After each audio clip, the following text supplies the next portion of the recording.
Au nom du Père et du Fils et du Saint-Esprit, ainsi soit-il. Aujourd'hui, je voudrais parler d'un jugement dans lequel nous serons tous présentés avec nos vies, parce que nous paraîtrons devant notre juste juge, afin que paraisse devant ses yeux, lui qui connaît toutes choses, mais aussi devant notre regard, cette œuvre de justice qu'il exercera sur nous.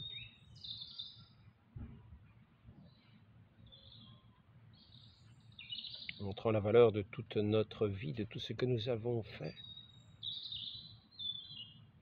L'œuvre de Dieu, est-il dit, c'est de croire en Dieu et en celui qui l'a envoyé. Il me semble que c'est le chapitre 17 de Saint Jean, si je me souviens. Mais il nous faut savoir que comme le dit Saint Jacques, le diable aussi croit et il tremble. Parce que justement, ses œuvres le condamnent.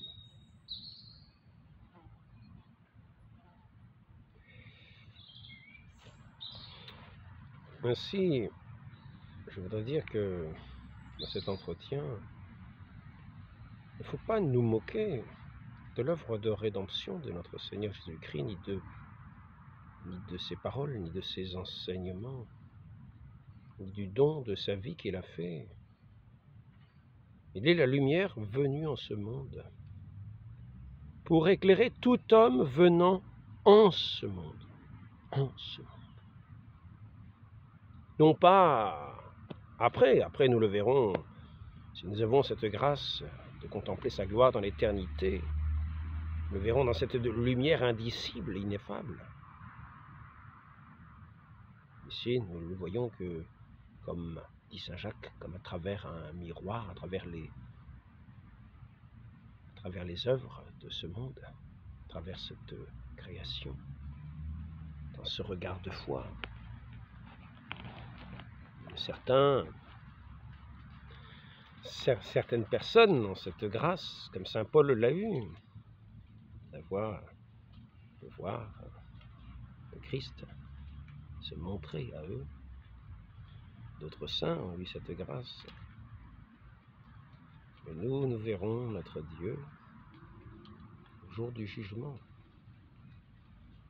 Tout au long de cette vie, nous aurons été accompagnés par son Esprit Saint, afin qu'il vienne faire sa demeure en nous. Je ne dis pas qu'il fait sa demeure en nous, je dis afin qu'il vienne faire sa demeure en nous, si nous le recevons. Car nous savons que la lumière est venue dans ce monde et que le monde ne l'a pas accueillie. Effectivement, le Christ est venu dans ce monde pour être la lumière qui vient de tous ceux, de tout homme venant en ce monde, de tout homme, de toute femme, de toute humanité qui vient en ce monde. Malheureusement,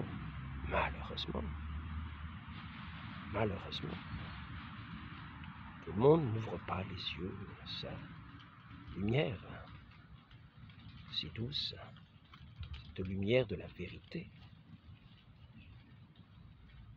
Mais combien préfèrent les voies du mensonge?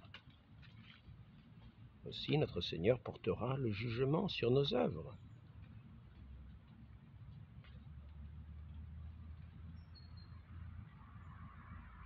Et nous serons jugés à nos œuvres. Alors, il ne s'agit pas ici de dire que c'est par nos œuvres que nous sommes sauvés.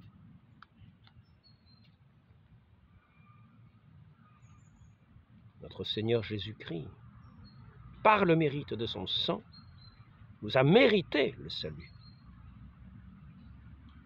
C'est là l'unique prix de notre rachat. Donc en faut-il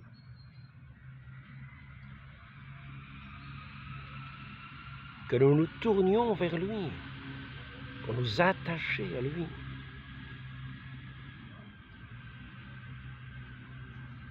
Pour qu'il soit ici-bas notre berger, notre pasteur, pour que nous vivions de sa vie, que nous vivions de sa parole.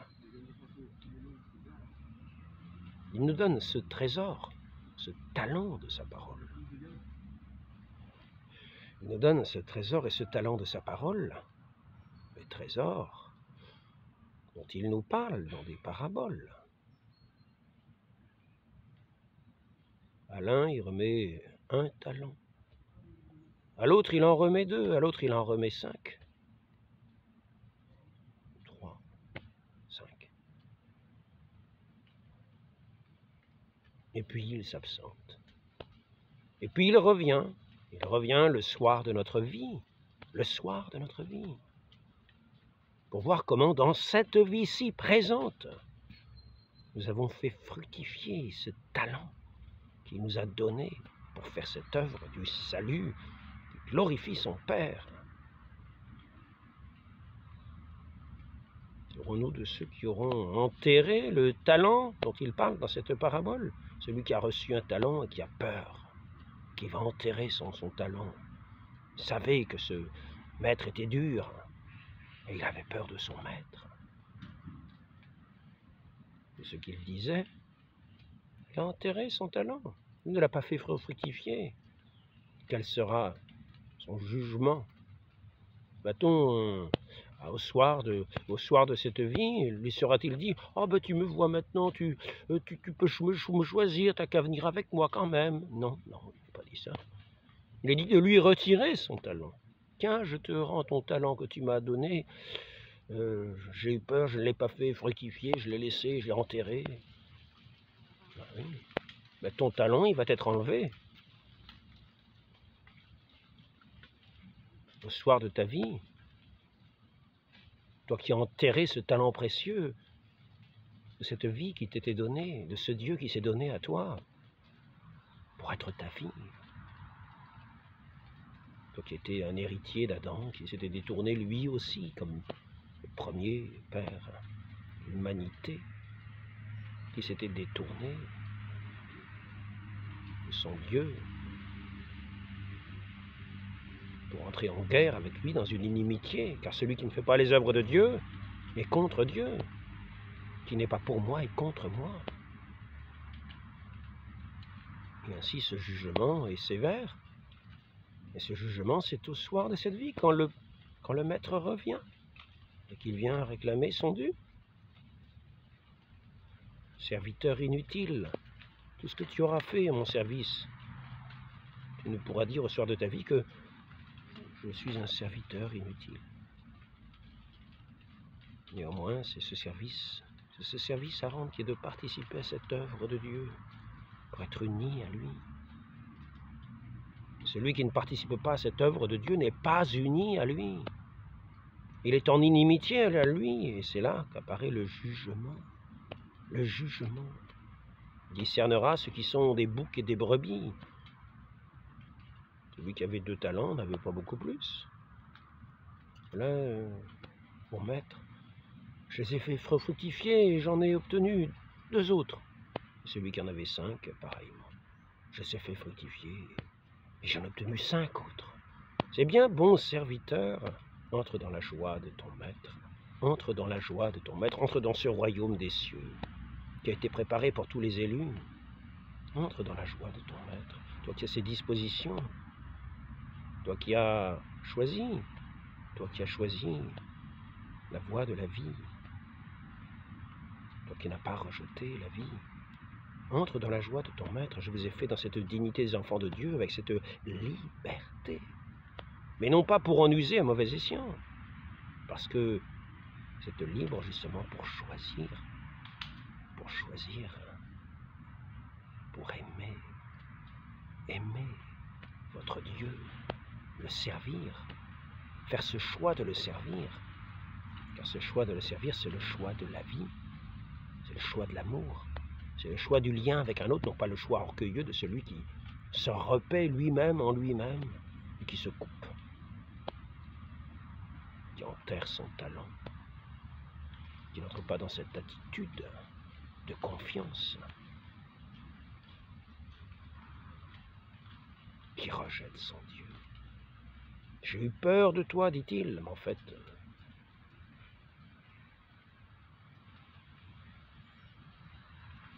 il a écouté une autre voix. Il a écouté une autre voix, car dans la parole de notre Dieu, nulle crainte. Ce Dieu est tout amour. Donc, je voudrais dire la chose suivante. Faisons bien attention, prenons au sérieux la parole de notre Seigneur. C'est ici-bas qu'il nous faut agir. C'est ici-bas le temps de ce mérite, pour mériter ces degrés de gloire en notre Dieu. Tant nous aurons aimé notre Dieu, nous serons mesurés. Notre jugement sera selon nos œuvres, est-il dit. Vous serez jugés selon les œuvres. Et c'est selon l'amour. Car ces œuvres-là, elles se font selon l'amour. Ce ne sont pas des œuvres de vanité. Ce sont des œuvres selon l'amour de Dieu. C'est-à-dire que nous sommes aussi mesurés à l'amour. D'autant plus nous aurons aimé notre Dieu ici-bas.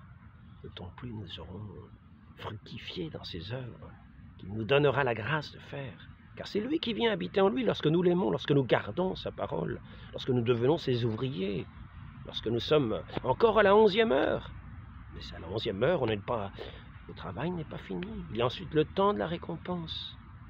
Le temps de la récompense. Les ouvriers de la 11e heure sont encore dans le jour. Il ne fait pas nuit. Par contre,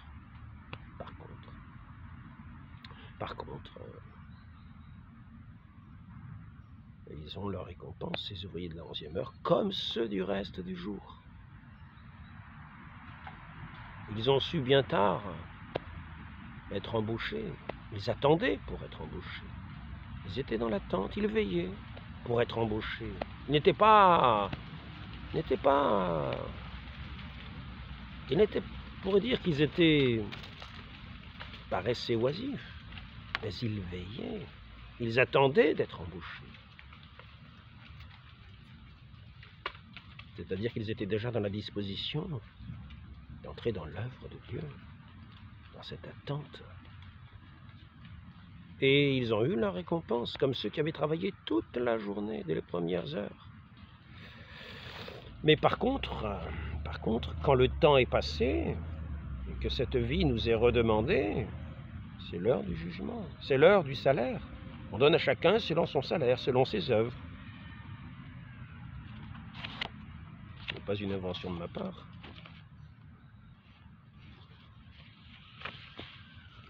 Nous avons ce même modèle avec celles qui veillaient, les vierges sages, les vierges folles. Les vierges folles sont arrivées, elles n'avaient pas préparé leur lampe, elles s'y sont prises trop tard.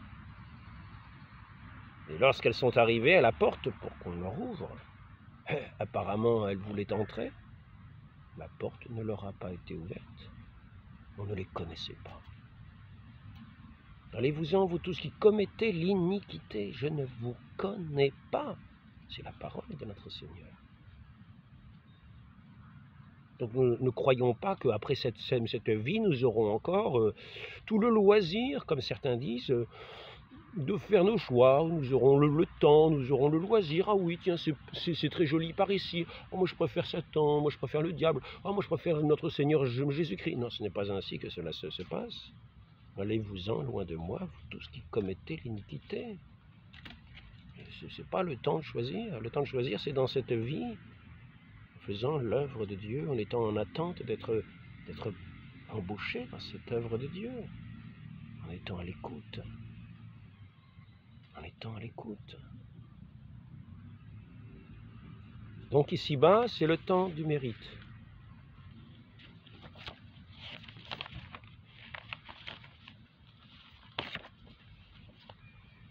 Voici la nuit où personne ne peut travailler. Voici la nuit, c'est-à-dire voici la mort. Oui. Les ouvriers de la 11e heure, ce ne sont pas des ouvriers de la nuit. Ils ne disent pas, il fait nuit, maintenant je vais venir, Et puis comme ça, je vais avoir ma petite récompense. Non, non, la nuit, c'est la mort, il est trop tard.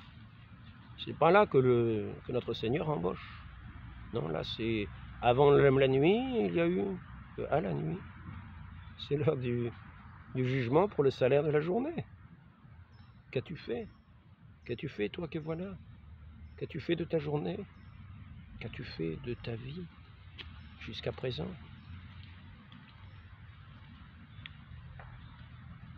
Il n'y en a que il y en a que quelques-uns qui ont pensé qu'après ça, on pouvait encore faire des choix. Après que le jugement de notre Seigneur se fasse, on pouvait encore choisir. Que notre Seigneur finalement ne donnait pas le salaire à la fin de la journée, de la journée de cette vie. Non, non, non, non, non, non. Seul Origène, c'est dans le livre de théologie de Bartman qu'on trouve ça. On peut le trouver ailleurs, il suffit de lire leurs écrits, mais c'est en gros, pour ceux qui connaissent les écrits des saints, des pères, etc. Seul Origène et les deux Grégoire grecs font exception en ce sens qu'ils croient à une conversion, à une purification des méchants dans l'au-delà, à une conversion. Parce que la purification, effectivement, c'est le purgatoire. C'est-à-dire, ce sont ceux qui ont quitté cette vie, qui sont entrés dans l'au-delà, qui sont dans la grâce de Dieu, qui sont des saints, qui sont dans cette grâce sanctifiante de notre Dieu, mais qui ont des tâches, qui ont commis des péchés, des petits péchés, des peccadilles, comme l'on dit. Il n'y a jamais de petits péchés devant Dieu, mais ces péchés ne leur ont pas fait perdre la charité. C'est-à-dire que demeurer dans cette charité de Dieu, néanmoins, il y avait des écarts, des impuretés, des imperfections. Et tout cela, c'est comme la paille dont parle saint Paul, cette paille qui va être brûlée et sera sauvée, mais comme à travers le feu. Donc il y a cette purification qui se fera dans l'au-delà, parce que devant Dieu, il faut paraître pur. Et nous ne pouvons paraître devant son visage resplendissant, où il n'y a ni ombre ni tache, que dans la pureté même. Aucune impureté ne paraîtra devant lui, c'est-à-dire qu'il faudra être dans la pureté de cet or, épuré dans les épreuves ici-bas, dans ce purgatoire de l'au-delà, où cette charité paraîtra dans son incandescence, dans sa ressemblance à Dieu. C'est dans ses œuvres que cette charité est active, cette charité à laquelle nous serons mesurés. Nous serons mesurés à l'amour. Ceux qui n'auront pas reçu le Christ, ceux qui ne l'auront pas aimé, n'auront pas reçu ce don de cette grâce, de ce Dieu d'amour qui frappait à notre porte pour venir habiter en nous. Et au soir de notre vie, il verra le fond des cœurs, il verra les œuvres de chacun et la source de ces œuvres. Allez-vous-en, vous tous qui commettez l'iniquité, je ne vous connais pas. Il n'y a rien de commun entre le Christ et Bélial.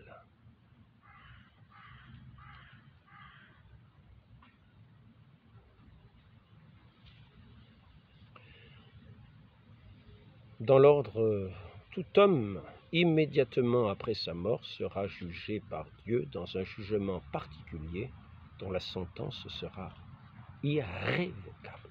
Parce que notre Seigneur, il n'y a personne pour faire appel contre notre Seigneur. Il est le juge qui connaît toutes choses, qui scrute les reins et les cœurs, qui connaît toutes choses devant son regard. Il est déjà dit d'ailleurs que celui qui ne croit pas est déjà jugé, parce qu'il n'a pas cru au Fils unique de Dieu. Fils unique de Dieu, il n'y en a pas d'autre. Il n'a pas cru au Fils unique de Dieu. À qui a-t-il cru? Le Fils unique est venu, il n'a pas cru en lui. Verbe éternel, la sagesse incarnée. Et il s'en est détourné, il n'a pas cru en la sagesse incarnée. Que reste-t-il? Le néant, éternel, éternel. Et le jugement. Allez-vous-en de tous qui commettez l'iniquité, je ne vous connais pas. J'ai eu faim, vous ne m'avez pas donné à manger. J'ai soif, vous ne m'avez pas donné à boire. Donc, n'imaginons pas qu'arrivé à la fin du jour de cette vie, nous allons arriver tout guillerets et qu'on nous dira « Regarde, c'est moi, coucou, voilà, je suis là, tu ne me connaissais pas, tu n'avais rien fait pour moi, mais regarde, je suis là, hein ?» Non, c'est pas ça du tout. C'est pas ça du tout. C'est ici le temps de la pénitence, c'est là-bas le temps, celui du jugement. Saint Jean Chrysostome. Et ça correspond à cette phrase. Voici la nuit, c'est-à-dire la mort. Personne ne peut travailler.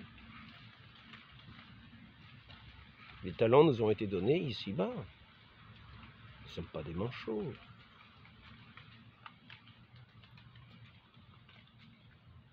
Ce salut éternel, chacun sera selon ses œuvres.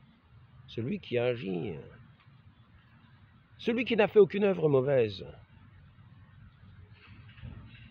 qui n'a pas eu l'occasion d'entrer dans la grâce de Dieu, les petits-enfants, leur naissance, dans le ventre de leur mère, qui sont tués dans le ventre de leur mère, assassinés dans le ventre de leur mère, qui ne verront pas le jour de la grâce de Dieu.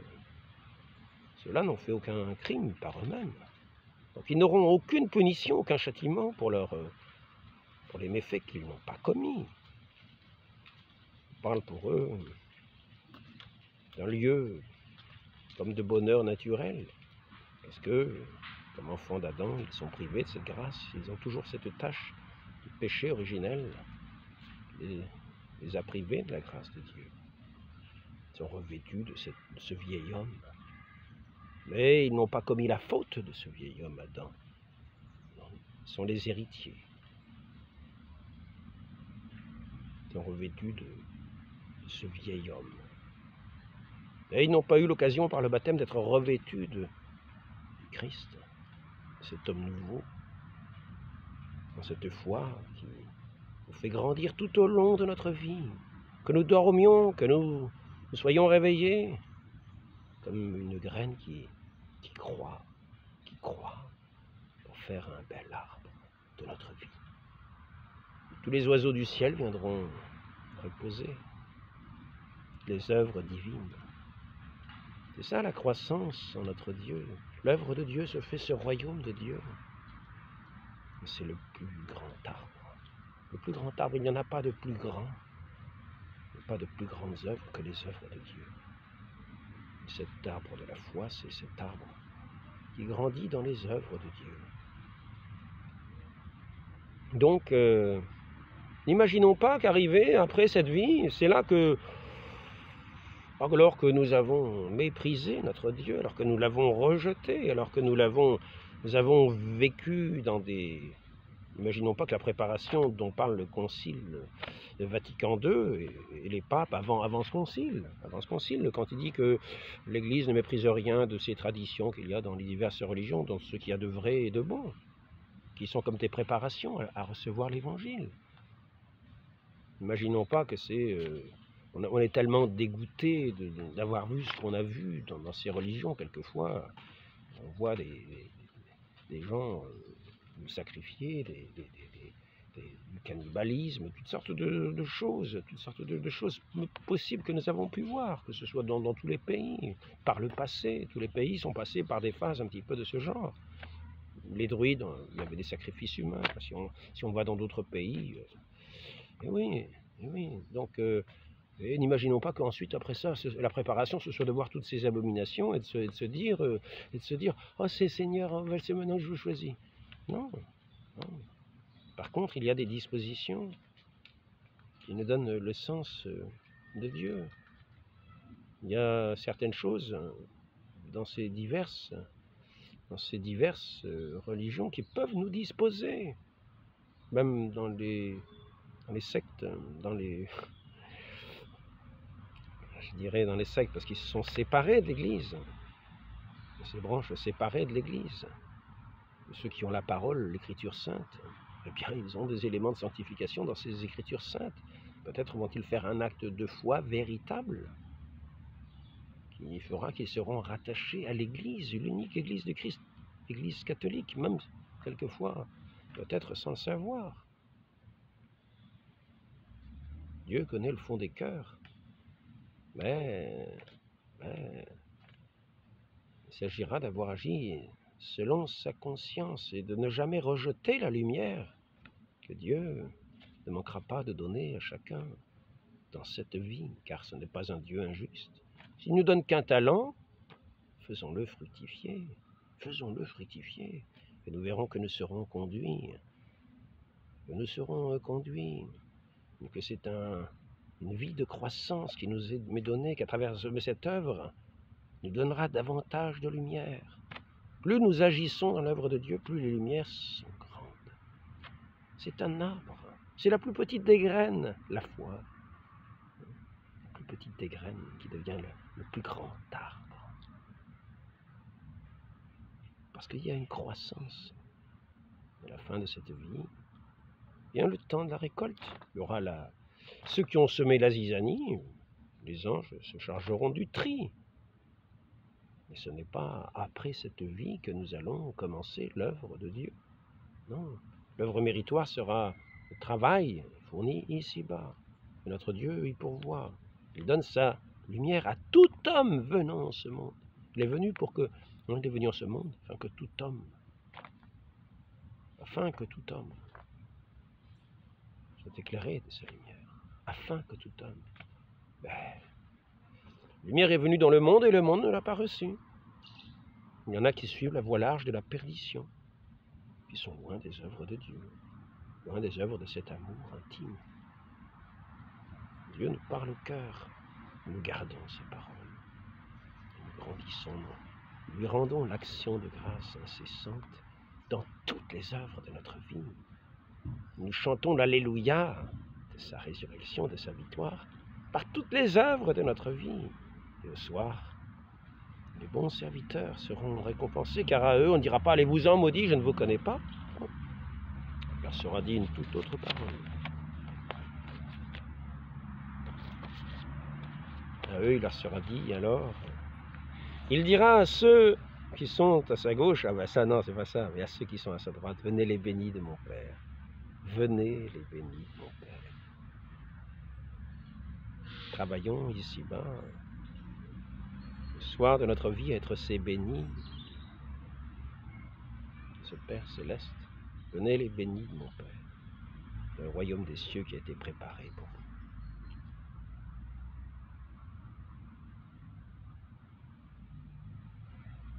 Les ivrognes, les débauchés, les efféminés, Saint Paul nous le dit, n'entreront pas dans ce royaume des cieux. Il faut nous convertir, faire pénitence. Rappelons-nous, il nous faut faire pénitence. N'écoutons pas la voix du monde, qui nous montre le chemin inverse. Ne croyons pas qu'après ça, oh, le bon Dieu est bon, oui, tout se passera très bien. Non, non, non, il est le juste juge, qui voit le fond des cœurs. Il n'est pas là pour, son royaume n'est pas un royaume d'iniquité. Nous n'entrerons pas avec nos iniquités acceptées, non.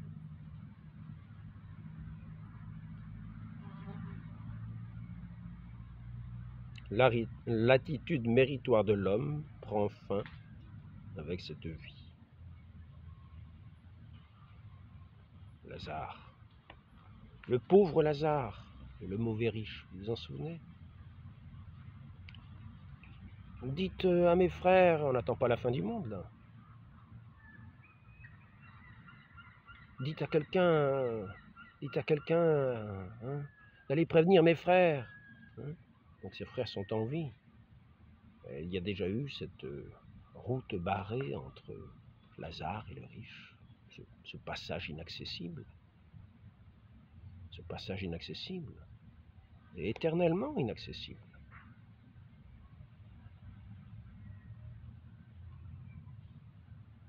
Il n'y a rien de commun entre le Christ et Bélial. C'est un passage inaccessible. Mais le gouffre est éternel.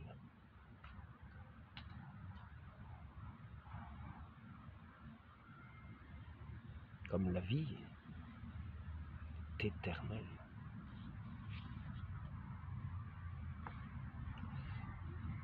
Et ils s'en iront, ceux-là, au châtiment éternel, mais les justes à la vie éternelle. Il dit dans saint Matthieu, chapitre 25.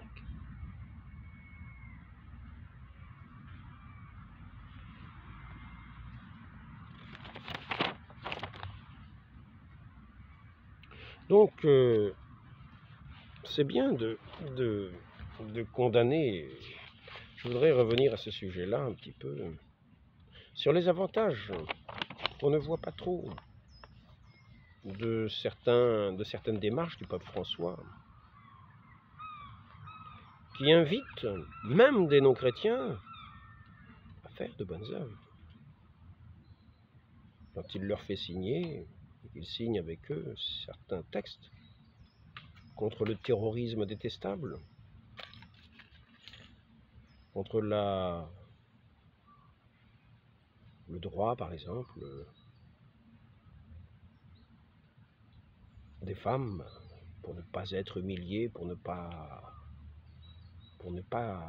abandonner toutes les pratiques qui quelquefois appartiennent à des coutumes humiliantes, ou même à des pratiques, maison de passe, autres. La dignité égale, enfants de Dieu, pour devenir, et qui sont à l'image de Dieu, comme l'homme à l'image de Dieu. Pour les personnes âgées, les faibles, les handicapés, les opprimés, une exigence sociale et religieuse selon les conventions.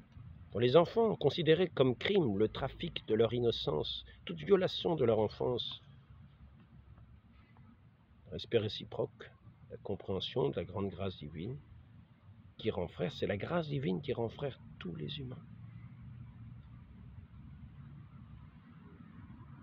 Au nom de Dieu qui a créé tous les êtres humains, égaux en droit, en devoir et en dignité, c'est-à-dire à l'image de Dieu.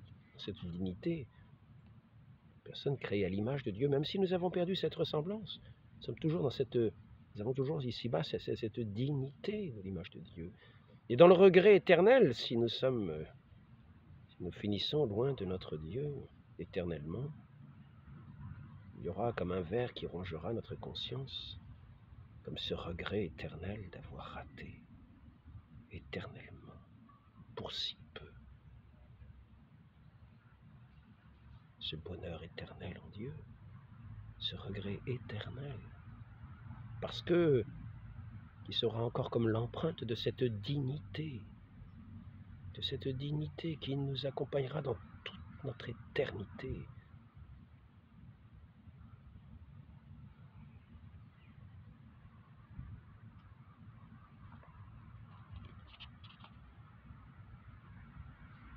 C'est ainsi que l'Église parle de la liberté. Elle parle toujours de la liberté. L'Église parle toujours de la liberté. La liberté est un droit de chaque personne. Elle doit en faire un droit. Les droits, ce n'est que à partir du moment où il y a des juridictions. L'Église, dans toute société, propose. C'est ainsi qu'elle a invité ses chefs à signer ce papier pour faire reconnaître ce droit de la liberté de tout homme. Ce n'est pas la liberté au péché, ce n'est pas le droit au péché, mais c'est la liberté. Comme Dieu nous a laissés libres. Si nous n'avions pas eu cette liberté, Adam n'aurait jamais choisi le serpent, car nous aurions été contraints. Mais Dieu ne nous a pas contraints. Et ainsi, l'Église invite tous les pays, tous les régimes, à être dans cette œuvre du respect de la personne humaine, dans sa dignité, et agir auprès des plus pauvres. le dialogue, se rencontrer, éviter les discussions inutiles. Éviter les discussions inutiles, il me semble que c'est tiré de la lettre de Tite. La protection des lieux de culte chrétiens, protection des lieux de culte, la liberté, le respect, mais seulement le devoir de la vérité. L'Église enseigne le devoir et la nécessité de ce devoir de la vérité. Il n'y a pas un droit à l'erreur. Donc il y a cette liberté qui est attachée à la dignité des enfants de Dieu, non pas des enfants, de ceux qui sont à l'image de Dieu, mais dont Dieu est le Père. Ce n'est pas Satan qui a créé l'humanité, c'est bien Dieu, le Père, qui a créé toutes choses et qui nous a aussi créés et qui nous a fait dans la dignité à son image. Et cette image qui n'est jamais perdue, même lorsque nous perdons la ressemblance. Donc, liberté est un droit de toute personne. Le premier et le plus grand objectif des religions est celui de croire en Dieu. Fait-il signer ces différents chefs religieux d'honorer, de l'honorer, et c'est une vérité, de croire en Dieu, de l'honorer, d'appeler tous les hommes à croire que cet univers dépend d'un Dieu qui le gouverne, qui nous invite à entrer dans les œuvres. Vous voyez, c'est pas François qui va en dialogue avec ces différents religieux du monde entier, invite à rentrer en dialogue, et par ce dialogue les invite à entrer dans ces œuvres de Dieu, à être moins sauvages, plus respectueux de la dignité de l'homme. Et cela, c'est déjà commencer un cheminement sur les œuvres de Dieu, ce qui fait que lorsque viendra le jugement, ils auront peut-être un jugement moins sévère. Ils auront sauf si malgré ces paroles, ils les ont méprisées, ils auront agi selon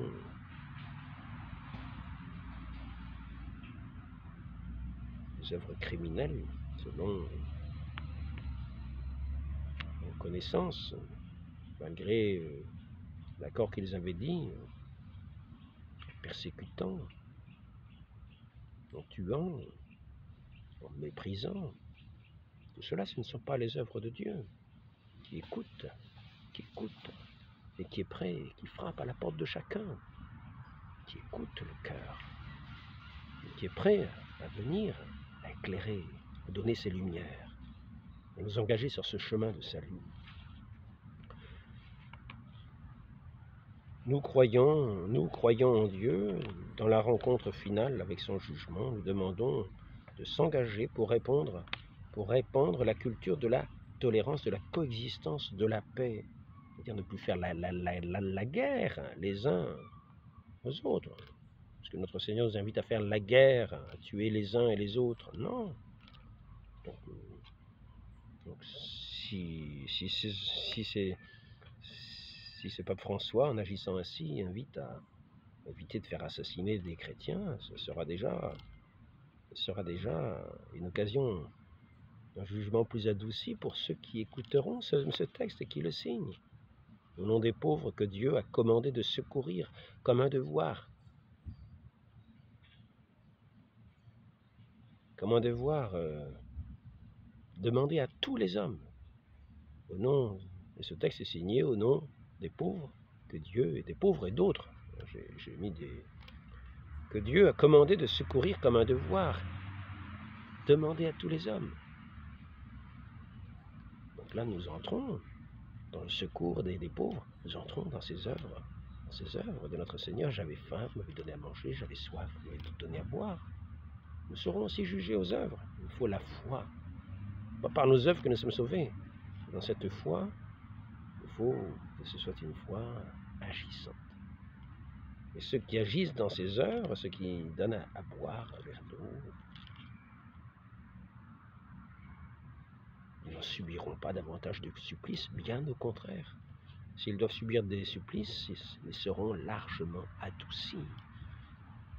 Donc cette démarche peut être vue sous ce regard-là. On peut rendre grâce à Dieu pour de telles œuvres, d'aller vers le prochain, apprendre les lois de notre Dieu déjà au moins par les œuvres.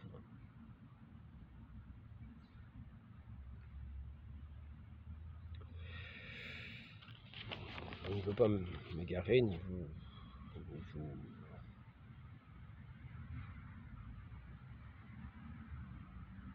dispersez. Donc, en ce temps où nous abordons ces jours, nous allons nous souvenir des défunts, prier pour eux. Et c'est là aussi une œuvre méritoire, de prier pour les défunts, de prier pour ceux qui sont en train de purger leur peine, de se purifier au purgatoire, pour les aider dans cette purification, pour qu'ils puissent accéder plus vite dans cette lumière divine. C'est là une charité, dans cette communion des saints, car ils sont saints. Si nous agissons dans l'Église avec la grâce de Dieu, nous sommes dans cette communion des saints. Ce que nous faisons les uns pour les autres, nous faisons et pour le bien des uns et de tous. Donc ne manquons pas, nous n'enterrons pas, nous allons, ayons confiance en notre Dieu, qui est le Dieu de bonté, qui nous a donné sa vie pour être notre vie. Et ainsi, ce jugement sera un jugement, une parole de joie, de paix, d'amour, de béatitude éternelle. Ô Marie conçue sans péché, accordez-nous cette grâce d'écouter votre Fils, de l'aimer de tout notre cœur. Ainsi soit-il, de vous bénir dans l'éternité, au nom du Père et du Fils et du Saint-Esprit, ainsi soit-il.